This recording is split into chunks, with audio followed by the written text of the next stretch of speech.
দারুণ আর সফল সিনেমা উপহার দিয়ে নির্মাতা মেহেদী হাসান হৃদয় এবারে ফিরে আসছেন অভিনেত্রী ও মডেল নুসরাত ফারিয়াকে নিয়ে। এমন খবর ছড়িয়ে পড়তেই ভক্তদের উচ্ছ্বাস তুঙ্গে, কেননা এই মুখ চেনা বাকি নেই কারো।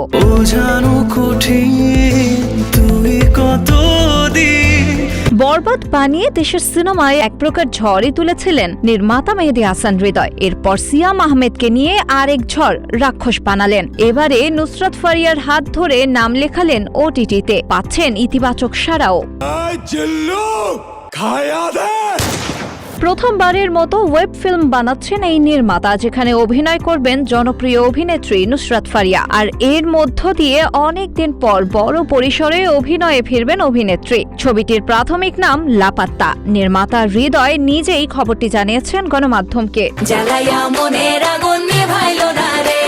জানা গেছে এখন পর্যন্ত সবকিছুই চূড়ান্ত, এখন শুধু শুটিং করার পালা। খবর অনুযায়ী আসছে আগস্ট থেকে শুরু হবে থ্রিলার ঘরানার সিনেমাটি। এতে ফারিয়ার সঙ্গে থাকছেন আরো দুই জনপ্রিয় অভিনেতা নাসির উদ্দিন খান ও শাহরিয়ার নাজিম জয়। আপনি দেখি আমার বউর মতো খালি প্রশ্ন করেন। শিলা ইসলাম, গ্রিন টিভি ডিজিটাল। লাগে যে রূপেরই ঝলক